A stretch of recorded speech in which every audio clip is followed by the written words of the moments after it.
छत्रपती शिवाजी महाराज की जय भवानी। संपूर्ण महाराष्ट्राचं आराध्य दैवत शिवछत्रपती शिवाजी महाराज ज्यांच्या परिसस्पर्शामुळे पुरंदरच्या दुष्काळी भागात गाईच्या गोठ्यात आणि आईच्या उपाशी आईच्या पोटी जन्म घेतलेला विजय शिवतारे महाराष्ट्राच्या मंत्रिमंडळापर्यंत पोहोचू शकला ते वंदनीय बाळासाहेब ठाकरे, भारतरत्न महामानव डॉक्टर बाबासाहेब आंबेडकर, क्रांती सूर्य महात्मा फुले, क्रांतीज्योती सावित्रीबाई फुले, छत्रपती संभाजी महाराज या सर्वांनाच वंदन करून आज खरं म्हटलं तर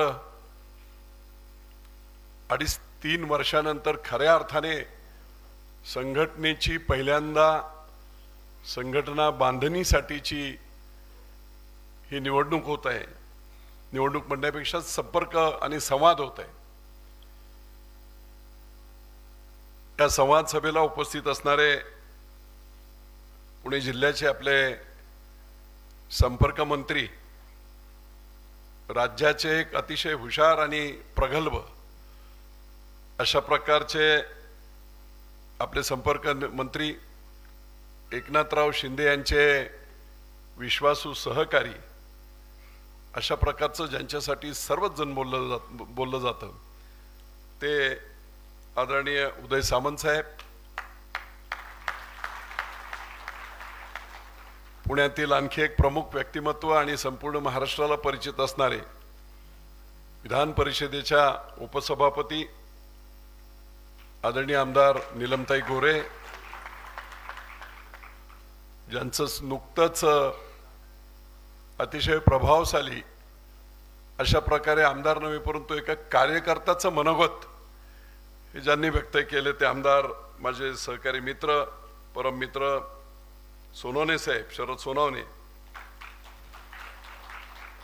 संपूर्ण पुणे शहरामध्ये आपल्या कार्यकर्तृत्वाने प्रसिद्ध असणारे आणि सर्वसामान्यांशी ज्यांची नाळ आहे, स्कूटरवरचा आमदार म्हणून ज्यांना बोललं जायचं ते दंगेकर साहेब,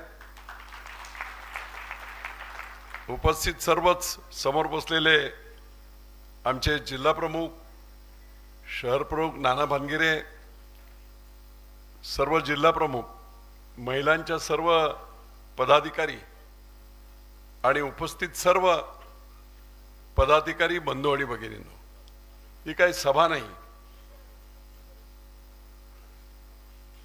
ही पक्षाच्या संदर्भात संघटनेच्या संदर्भात एकमेकांशी संवाद व्हावा आणि त्याच्यातून संघटना मजबूत व्हावी याच्यासाठीचा आजचा हा संपूर्ण प्रयत्न आहे।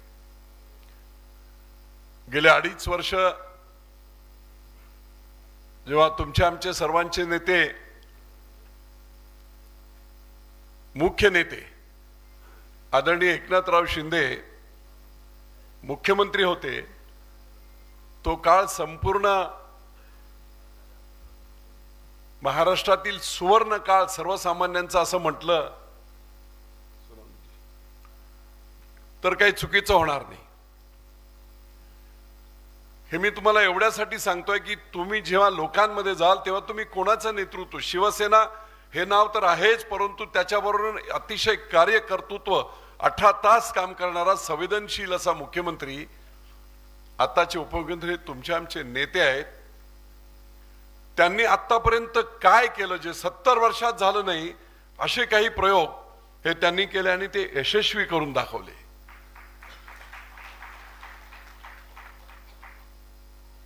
लाडकी बहीण योजना 70 वर्ष अनेक सत्ताधीश आले परंतु समाजातील 50% वाटा हा स्त्रियांचा असताना त्यांच्याबद्दल काय परिस्थिती होती सर्वांनाच माहित होती, अगदी चांगल्या घरात देखील। आणि म्हणून स्वाभिमानाने जगण्यासाठी, सक्षमतेने जगण्यासाठी 1500 रुपये दर महिना द्यायचे। ही 1500 रुपये रक्कम एका महिलेला, लाडक्या बहिणीला ठीक आहे परंतु ती राज्याची एकत्रित रक्कम किती? 45,000 कोटी साहेब, जर एकनाथराव शिंदे मुख्यमंत्री झाले नसते तर कोणत्याही मुख्यमंत्र्यांनी, मी तुम्हाला दाव्याने सांगतो, 45,000 कोटी राज्याच्या तिजोरीतून सर्वसामान्य या माता भगिनींना, लाडक्या बहिणींना देण्याचं धाडस दुसरं कोणी केलं नसतं. वास्तव किती त्याचे प्रचंड परिणाम झालेले. माझ्याकडे साहेब प्रचाराच्या दरम्यान एकटेच आले होते, बाकी कोणीच नव्हतं. आणि प्रचार संपल्यानंतर मी गाडीत जात असताना लाडक्या बहिणींचं एकच उदाहरण त्यांना दिलं आणि त्यांच्या डोळ्यात पाणी होतं. माळशिरस नावाचं एक गाव आहे माझ्या इथे, आणि त्या माळशिरस मध्ये गायकवाड वस्ती करून एक वस्ती आहे. बापू 2-3 वर्षापूर्वी, 3.5 वर्षापूर्वी दुर्घटना घडली आणि एका घरातला करता 52 वर्षाचा व्यक्ती गेला. बरोबर 6व्या दिवशी त्यांची 26 वर्षाची मुलगी गेली. घरामध्ये फक्त वृद्ध आई आणि त्या व्यक्तीची बायको. मी भेटायला म्हणून गेलो त्यांना. त्यावेळेस जे सांगितलं गेलं ते त्याच्यापेक्षाही भयानक होतं.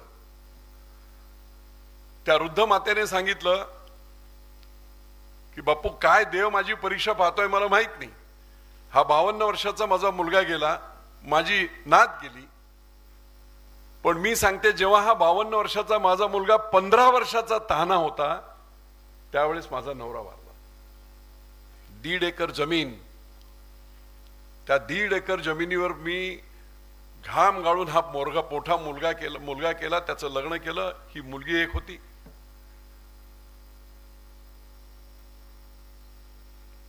हे तिने त्यावेळेस मला सांगितलं होतं.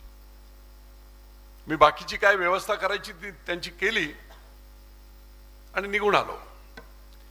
लाडक्या बहिणींची जेव्हा आपली ही सगळी पैशांचं वाटप सुरू झालं, त्याच्यानंतर गावोगाव फिरून त्याचे रिॲक्शन घेण्यासाठी मी जेव्हा गेलो, अचानकपणे त्या माळशिरस गावामध्ये मी बरोबर त्या वस्तीवर जात असताना मी कार्यकर्त्यांना विचारलं, अरे इथेच आपण आलो होतो ना, ते गायकवाड वारले होते तेव्हा? हो म्हणे बापू, हेच घर आहे. आणि म्हणून मी बघत असतानाच ती वयस्कर महिला आणि तिची सून दोघी पुढे धावत माझ्यापर्यंत आल्या. आणि मी आता सगळ्या आनंद, लाडक्या बहिणींना पैसे मिळाले म्हणून मी मुद्दाम आनंदात विचार, काय बहिणींनो, कसं चाललंय, काय चाललंय? लाडक्या बहिणीचे पैसे आले ना साहेबांचे? मी असं जोरात हसून विचारलं. क्षणार्धात स्तब्धता झाली आणि त्या वयस्कर महिलेच्या डोळ्यातून अश्रू आले. मी म्हंटल, माझं काही चुकलं की काय? मी हात जोडले, म्हंटल माझं चुकलं की काय ताई? काही नाही म्हणे बापू. आणि मग तिने जे सांगितलं सामंत साहेब, ते इतकं मार्मिक होतं. ती म्हणे, बापू तुम्ही आलात त्या काळामध्ये काही व्यवस्था झाल्या. मी तुम्हाला त्यावेळेस सांगितलं होतं की मी 1.5 एकर जमिनीमध्ये माझी मेहनत करून हा संसार उभा केला, पण बापू आज ती कंडिशन नाही. डायबिटीस आणि याच्यामुळे आणि वय झाल्यामुळे मी शेतात काम करू शकत नाही. माझी सून आहे, त्या सुनेचं स्पायनल कॉर्डचं ऑपरेशन झालं, त्यामुळे ती शेतात जाऊ शकत नाही. उत्पन्नाचं एकमेव साधन होतं ती शेती, ती करू शकत नाही. बापू म्हणे, एकनाथरावांनी दिलेले हे 1500 रुपये दोघींना आम्हाला मिळतात 3000 रुपये. या 3000 रुपयावर माझं डायबिटीसची औषधांनी सरळ माझं आज त्याच्यावर चालायला लागलं. मी त्या माळशिरस मध्ये प्रचाराच्या दरम्यान गेलो आणि ही मी गोष्ट तिथे सांगत असताना सभेमध्ये एकदम ओरडाओरड झाला. काय झालं? नेमकी ती म्हातारी आणि त्याच्यावर सून दोघी होत्या आणि माझं संभाषण ऐकल्याबरोबर रडायला सुरुवात केली. संपूर्ण सभा स्तब्ध झाली. मी जेव्हा हे भाईंना सांगितलं गाडीमध्ये, भाईंच्या डोळ्यात पाणी होतं. ते म्हणे, आयुष्यामध्ये काय करायचं, काय किती आलं आणि किती गेलं, सर्वसामान्य माणसाच्या डोळ्यात आनंद दिसला पाहिजे, त्याच्या संसारात सोन्याचे दिवस आले पाहिजेत, याच्यासाठीच काम करायचं. मनापासून बोलले. तुमचा आमचा नेता हाय लक्षात घ्या. आणि म्हणून त्या जबाबदारीने तुम्हाला आणि आम्हाला वागलं पाहिजे. जेव्हा एखादा माणूस प्रसिद्ध होतो ना त्यावेळेस त्याला दुश्मन सुद्धा खूप असतात. उमेदवारांच्या बाबतीत आता किती किती वेळ होत असं, एखादा माणूस जास्त प्रसिद्ध झाला, जास्त मोठं काम झालं की त्याला इमिडिएट, हे नेहमीच आहे. त्यामुळे धोका हा आता, ही जी प्रसिद्धी तुमच्या आमच्या नेत्याची इतकी प्रचंड आहे, त्यामुळे तुम्हाला आणि आम्हाला जास्तीत जास्त काम करून ताकद बनवावी लागेल, जेणेकरून आणखी आपल्या नेत्याला पुढे काढता येईल, पक्ष पुढे जाईल. आणि म्हणून गटबाजी तटबाजी हे सगळं बाजूला ठेवावं लागेल. आहेच किती ताकद, ते काय गट करायचे. एकमेव नवसाचा धनुष्यवाण्यावरचा आमदार मी आहे, नवसाचा आमदार असं मला बोलतात. पण एक असो दोन असो, तर माझ्या बाजूला शरदराव आले. अरे पुणे जिल्ह्याची दोन्ही टोकं आम्ही काबीज केल्यात. शिवनेरी, शिवाजी महाराजांचा जन्माचा जुन्नर जो आहे तोही शरदरावांकडे आहे, आणि संभाजी राजांचा जन्म झालेला पुण्याचं दक्षिण टोक पुरंदर तोही शिवसेनेकडे आहे. किती वेळ लागेल पुन्हा सर करायला, काही वेळ लागणार नाही, पण परफेक्ट काम करायला पाहिजे. म्हणून मी आता तुम्हाला राजकीय बोलत असताना आता खऱ्या अर्थाने ज्या प्रयोजनासाठी ही बैठक आहे, ज्या प्रयोजनासाठी उदय सामंत साहेब आपल्यापर्यंत आलेत, तो महत्वाचा विषय सांगतो. तुम्ही किती मोठ्या पदावर कुठचंही काम करा, जोपर्यंत तुम्ही लोकांमधून निवडून येत नाही तोपर्यंत तुमची किंमत शून्य.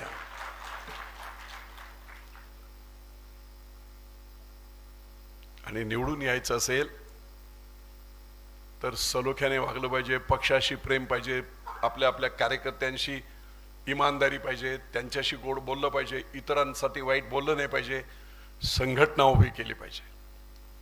मित्र, मी उदाहरण सांगतो की मी जेव्हा 2008 साली पुरंदरला आलो, सामंत साहेब गेल्या 40 वर्षात पुरंदरला 4000 मतं मिळायची विधानसभेत. 4000 मतं. आजही परिस्थिती इतर मतदारसंघात तीच आहे. इंदापूरला आपल्याला किती मतं मिळावीत, गेल्या वेळेस होतं 2500. दौंडची तीच परिस्थिती. भोर, बापूचं भोर, कुलदीप आणि बापूमुळे भोर थोडा स्ट्रॉंग झाला, बाकी सगळीकडे हीच परिस्थिती होती. 4000 वरून आपण आता कितीवर गेलोय, 1,28,000 मतांवर. शिवसेना हे नाव महत्वाचं आहे, पण उदय सामंत साहेब, शिवसेनेचे विचार आणि कार्यकर्ते, लोक, मतदार इमिडिएट आपल्या बरोबर येतात. चेहरा लागतो चांगला. जोपर्यंत तुम्हाला चेहरा चांगला मिळत नाही तोपर्यंत त्या विचाराला मानणारे लोक सुद्धा मतदान करत नाही. ज्या दिवशी तुम्हाला स्ट्रॉंग चेहरा दिसेल, नगरसेवकाच्या या वॉर्ड मधला हा चेहरा, तो स्ट्रॉंग चेहरा दिसेल, त्यावेळेस शिवसेनेला मतदान नक्की होईल.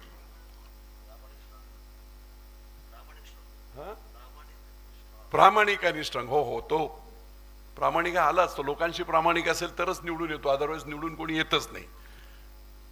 प्रामाणिकता, निष्ठा लोकांशी, लोकांच्या समस्यांची ज्याची नाही. मला फक्त आमदार व्हायचंय, मला नगरसेवक व्हायचंय म्हणून टार्गेट करून मी पैशाच्या जीवावर, मी याच्या जीवावर, मी असं करेल, मी लोक विकत घेईल, काय करेल, होणार नाही. निष्ठा ही लोकांच्या प्रती पाहिजे. शाखा स्थापन केले म्हणजे काय केलं, प्रस्थापित बारामतीकर होते, शरद पवार, अजित पवार, दादा जाधवराव 32 वर्ष आमदार. या सगळ्यामध्ये प्रत्येक गावामध्ये मी काय केलं तो मंत्र तुम्हाला सांगतो, तो तुम्ही करा तुमच्या वॉर्डमध्ये. प्रत्येक गावामध्ये प्रस्थापित प्रत्येक पक्षाचे 1-1 किंवा 2-2 घरं असतात. सोनानुसार कोणी नेता गेली त्याच घरी मी उलट केलं. मी प्रत्येक गावातला सर्वसामान्य घरातला सर्वसामान्य मुलगा, हुशार असा पोरगा शोधला, त्याला मी शाखा प्रमुख केलं. शाखा उघडण्याचा कार्यक्रम असायचा. शाखा प्रमुख आपला साधा आहे, त्याच्याकडे पैसे नाहीत. स्टेजचे पैसे जाणार, स्टेज होणार, शाली, नारळ, फटाकडे बिटाकडे सगळं मीच पाठवून देणार. अगोदर एक फिल्म दाखवली जाणार सामुदायिक विवाह सोहळ्याची, आणि ते अर्धा तास फिल्म झाल्यानंतर मला कळवलं की मी येणार, फटाकडे वाजवणार, सगळं होणार. ती शाखा उघडत असताना आणखी एक महत्वाचं काम मी केलं. शाखा प्रमुख कॉमन घरातला, ज्याचा राजकारणाशी काहीच संबंध नाही, आणि त्याच्याबरोबर उद्धव साहेबांचा फोटो, तिकडे बाळासाहेबांचा फोटो, इकडे माझा फोटो, मग त्या शाखा प्रमुखाचा मोठा फोटो, आणि गावातील सर्वसामान्य घरातली 20-25 मुलं त्यांचे फोटो टाकायचे त्याच्यात.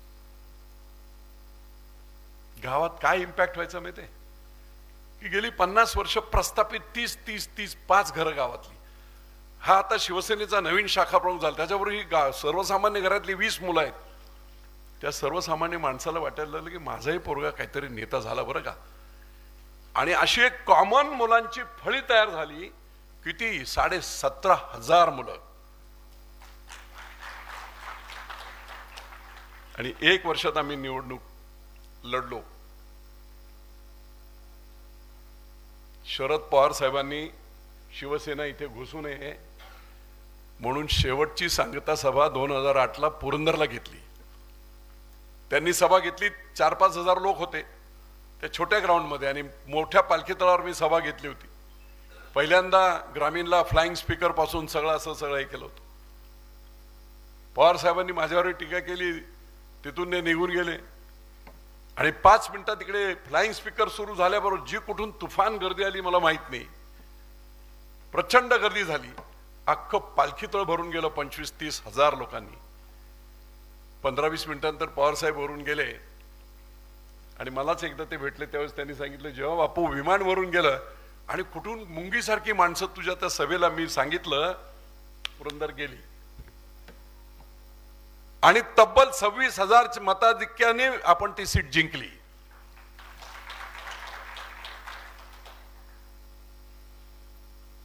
आता स्थानिक स्वराज्य संस्थाच्या निवडणूक आहेत. हे उदाहरण मी तुम्हाला सांगितलं की जिथे काही नाही, खडकावर सुद्धा शेती होऊ शकते, शिवसेनेचं नाव घेतलं आणि प्रामाणिकपणे काम केलं तर. आणि म्हणून शोबाजी पोस्टर लावून इकडे करून नाही काम होणार. संघटना बांधली पाहिजे. कॉमन माणसं जेवढी आहेत ती सर्वसामान्य तरुण पोरं बरोबर घेतली पाहिजे. पहिलं काम काय केलं पाहिजे? सदस्यता मोहीम तुमच्या वॉर्डमध्ये राहावं. आज हे शहरातली मीटिंग आहे म्हणून सांगतो. साधारणतः एक वॉर्ड कितीचा? 30,000चा. 60-70 हजार मध्ये 3 लोक आहेत ना, 4 लोक म्हणजे 20,000 झाला. एक नगरसेवक 20,000, 15 ते 20,000. 20,000 म्हणजे काय? 20 याद्यांवर काम करा. पहिले 20,000 मतदानातलं कमीत कमी 10%, 2,000 सभासद तुम्ही तुमच्या वॉर्डमध्ये करा, जे तुमच्या हक्काचे कार्यकर्ते राहतील तुमच्या कामासाठी. बूथ प्रमुख करा. 20 असतील तर 20 बूथ असतील. 20 बूथ प्रमुख. मी बूथ प्रमुखांची जी यादी आहे ती अख्ख्या महाराष्ट्राला, जी माझ्याकडे पुरंदरला आहे ते अख्ख्या महाराष्ट्राने आता ती केलेली आहे. बूथ प्रमुख म्हणजे एक बूथ प्रमुख आणि 14 लोक. 1000 मतावर 14 लोक आले. बूथ कार्यकारिणीमध्ये आपले शिवसेनेचे लोक नसतील, त्या वॉर्डमध्ये एखादा वकील असेल, एखादा डॉक्टर असेल जो तुम्हाला मानणार आहे, बाळासाहेबांना मानणार आहे, अशी एक 20 लोकांची यादी बूथ कार्यकारिणी म्हणून ठेवा. तिसरं महत्वाचं गोष्ट, मतदार नोंदणी. जर साधारणतः तुम्ही प्रत्येक बूथ मध्ये जर ठरवलं तर 100 लोक सहज तुम्ही वाढवू शकता. ज्यांची नावं आहेत, वय झालेलं आहे, सगळं आहे, तरुण मुलांची मतदार नोंदणी आहे, सहज होऊ शकते. 20 बूथ मध्ये जर तुम्ही 100 लोक केले तर तुमच्या हक्काचे 2,000 मतदार होऊ शकतात. आणि म्हणून सभासद नोंदणी, बूथची योजना, बूथ कार्यकारिणी, मतदार नोंदणी, आणि सगळ्यात महत्वाचं आणखी 5वं, मतदार यादीवर काम करायचं. कारण जे प्रस्थापित नगरसेवक आहे ते काय करतात, उदय सामंत साहेब, हे ग्रामीण भागातली जी इथले जे प्रस्थापित नगरसेवक आहेत, प्रत्येक दादा दंगेकर साहेबांना माहित असेल, ग्रामीण भागातले काही मतदार आणून या वॉर्डमध्ये मतदान करून घेतात, नोंदणी करतात. त्यामुळे तुम्ही तुमची यादी पहिली चेक केली पाहिजे की खरोखर इथे राहणारा ग्रामीण भागातला माणूस असेल त्याचं नाव असेल हरकत नाही, परंतु जे नाव या वॉर्डात राहतच नाही तर तुमच्या त्या यादीवर जर तुम्ही काम केलं तर तुम्हाला दिसून येईल की माणसं इथे राहत नाही, ते कुठे शिरूरला राहत आहेत, तिकडे त्यांचं नाव आहे आणि इकडेही 100 लोकांची नाव आहे. तुम्हाला पहिल्यांदा तो धोका टाळला पाहिजे आणि म्हणून यादीवर काम आपण सर्वांनी केलं पाहिजे. अशा प्रकारे संघटित पद्धतीने संघटना बांधून जर तुम्ही निवडणूक लढवायचं ठरवलं तर निश्चितपणे तुम्हाला कोणीही रोखू शकत नाही. कॅल्क्युलेटिव्ह पद्धत. नाना आता आपले 162 मतदारसंघ आहेत, 50% महिला आहेत. प्रत्येक मतदारसंघामध्ये एक महिला कॅन्डिडेट, एक ओबीसी कॅन्डिडेट, एक एससी कॅन्डिडेट, एक युवाचा कॅन्डिडेट, 4-4 कॅन्डिडेट एका वॉर्डमध्ये, प्रभाग नाही मिळवत, वॉर्डमध्ये आपल्याकडे असायला हवेत. सगळे एकत्र काम करतील, तिकीट एक कोणाला तरी मिळेल, पण हा वॉर्ड जिंकायचा ही मानसिकता असणारी 4 मंडळी पॉझिटिव्ह एकत्र करून त्यांना कामाला लावा. वेळ तसा कमी आहे, ऑक्टोबर वगैरे मध्ये निवडणुका कदाचित होतील. आणि म्हणून ही जर संघटनेची अशी बांधणी केली, प्रत्येक वॉर्ड बांधला, तर आम्ही यश मिळवू शकू. हवेत यश मिळणार नाही, पोस्टर लावून यश मिळणार नाही, नेत्यांच्या जवळ जाऊन तुम्हाला मतं मिळणार नाहीत.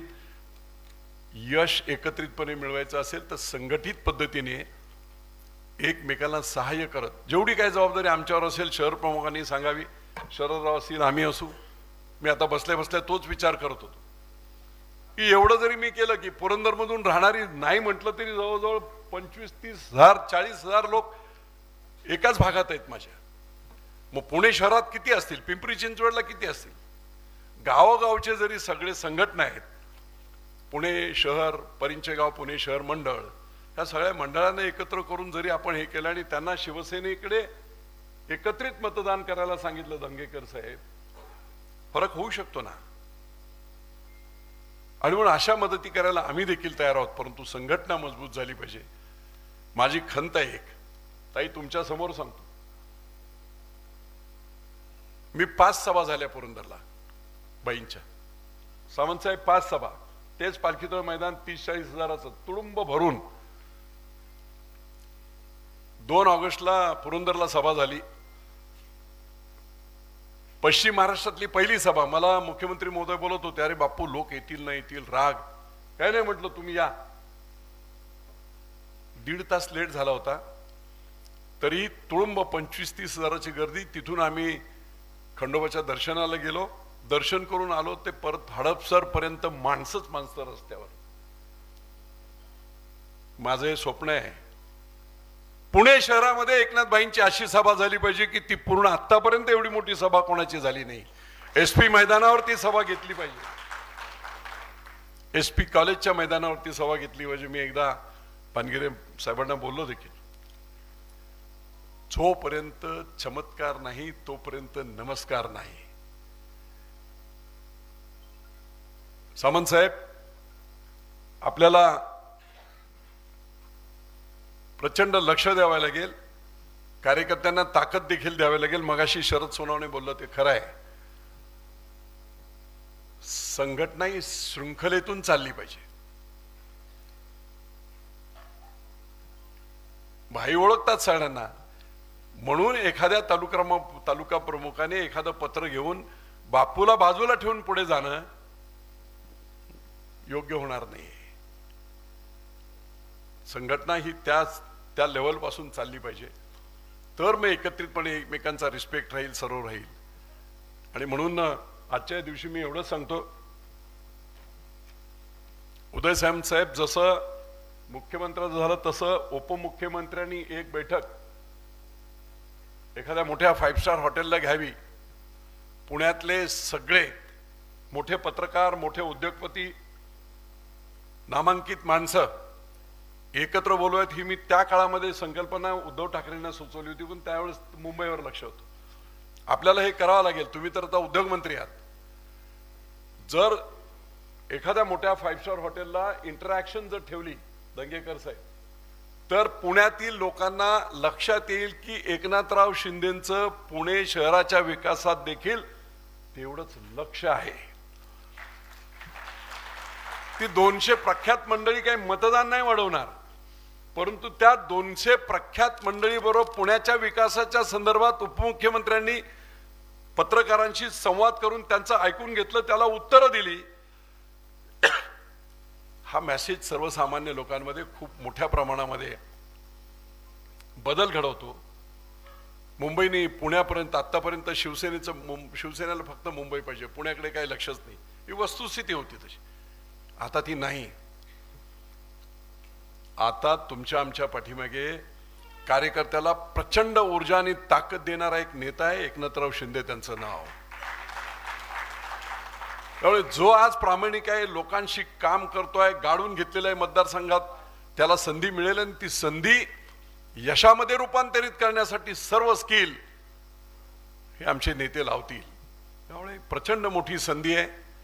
आपण सर्वांनी आत्तापासून कामाला लागत सदस्यता नोंदणी, मतदार नोंदणी, यादीतील बोगस बाहेरची नावं डिलीट करणे, आपली नावं ऍड करणे, अशा प्रकारचं काम करत जर 5-6 महिने जर आपण काम केलं तर तुमची आणि संघटनेने एकत्रित काम केलं, एका वॉर्डमध्ये भले 3-4 लोक इच्छुक असतील, 3-4 लोकांमध्ये समन्वय चांगला ठेवा शहर प्रमुख, आणि ज्याला मिळेल, ज्याला नेता ठरवेल त्याला तिकीट असेल. पण आपल्याला जिंकून आणायचे शिवसेना ही भावना आत्तापासून जर कार्यकर्त्यांच्या मनामध्ये रुजवली तर नंतरचे जे काही अडचणी होतात त्या होणार नाहीत. आणि म्हणून माझी अपेक्षा आहे, म्हणजे मला तर नेहमीच खंत आहे की मी पुरंदरला आहे, पण शहरामध्ये काय तशी शिवसेना असतानाही काही संधी नव्हती. मी त्यांना बोललो होतो त्या काळामध्ये की हे शहर माझ्याकडे द्या, मी बघतो, काही देऊ नका, 1 रुपया तुम्ही देऊ नका. पण त्यावेळेस सुद्धा भीती होती, वेगवेगळ्या पद्धतीची नाही झालं ते. आणि म्हणून आपल्याला या शहरामध्ये प्रचंड स्कोप आहे. आज संपूर्ण राजकारणाच्या या वातावरणामध्ये एकमेव पक्ष आणि एकमेव नेता ज्याच्याकडे सर्वसामान्य कार्यकर्त्यांचं लक्ष आणि आशा आकांक्षा आहेत, ते एकमेव पक्ष शिवसेना आहे आपला आणि एकनाथराव शिंदे आहेत. आणि म्हणून दररोज सगळ्या जिल्ह्यातून, ग्रामीणमधून वगैरे जो काही भरणा चाललाय, दररोज प्रवेश होत आहेत, तशाच प्रकारचं वातावरण पुण्यामध्ये व्हायला हवं. पुण्यामधून प्रत्येक 162 मतदारसंघातून आपण कार्यकर्ते जोडू. मी सांगितलं ना, जसं तिथे मी गावोगावी शाखा काढल्या तशाच पद्धतीने प्रत्येक 162 मतदारसंघात मन लावून आपण सगळ्यांनी काम केलं. आम्हाला जिथे कुठे तुम्ही सांगाल तिथे शरदराव असतील, मी असेल, निलमते, आम्ही तिथे येऊ, सगळ्या मदती करू. पण प्रामाणिकपणे हा पक्ष आपल्याला सायझेबल 50-60 नगरसेवक तरी कमीत कमी शिवसेनेचे झाले पाहिजेत. निर्णयाची चावी एकनाथराव शिंदेच्या हातात आली पाहिजे, असं काम आणि टार्गेट करून आपल्याला काम केलं पाहिजे.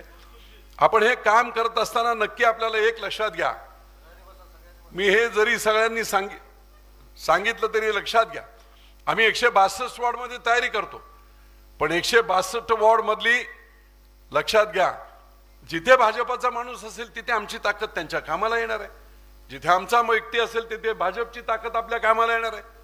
तर कुणी असा गैरसमज करण्याची कारण नाही. 162 मतदारसंघात आपण तयारी एवढ्यासाठी करायची की जिथे भाजप असेल तिथे युती असेलच, असेल नसेल तो नंतरचा प्रश्न आहे, पण आपण आपली ताकद वाढवायची. एकत्रित युतीच्या कामाला आले ते युतीच्या कामाला, नाही आले तर आपल्या पक्षाच्या कामाला. आणि निश्चितपणे आपण सर्वजण अशा प्रकारचं काम कराल, अशा प्रकारची विनंती मी आपल्या सर्वांना करतो. आणि उदय सामंत साहेबांना सांगतो, एक संवाद पुण्यातील सर्व प्रख्यात लोकांचा आपण ते अविनाश भोसलेचं कुठचं वेस्टिनला वगैरे अशा ठिकाणी घेतला, खूप चांगल्या प्रकारचं हे होतं. मी 2-3 तशा प्रकारच्या कॉन्फरन्स अटेंड केल्या जिथे देवेंद्र फडणवीस होते.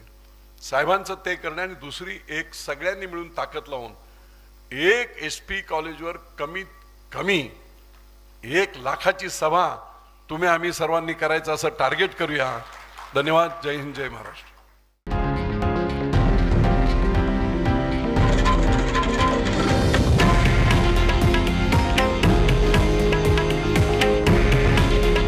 हे आहे देशातील नंबर 1 न्यूज नेटवर्क आणि आपण पाहत आहात TV9 मराठी. काळजी तुमची, हित महाराष्ट्राचं.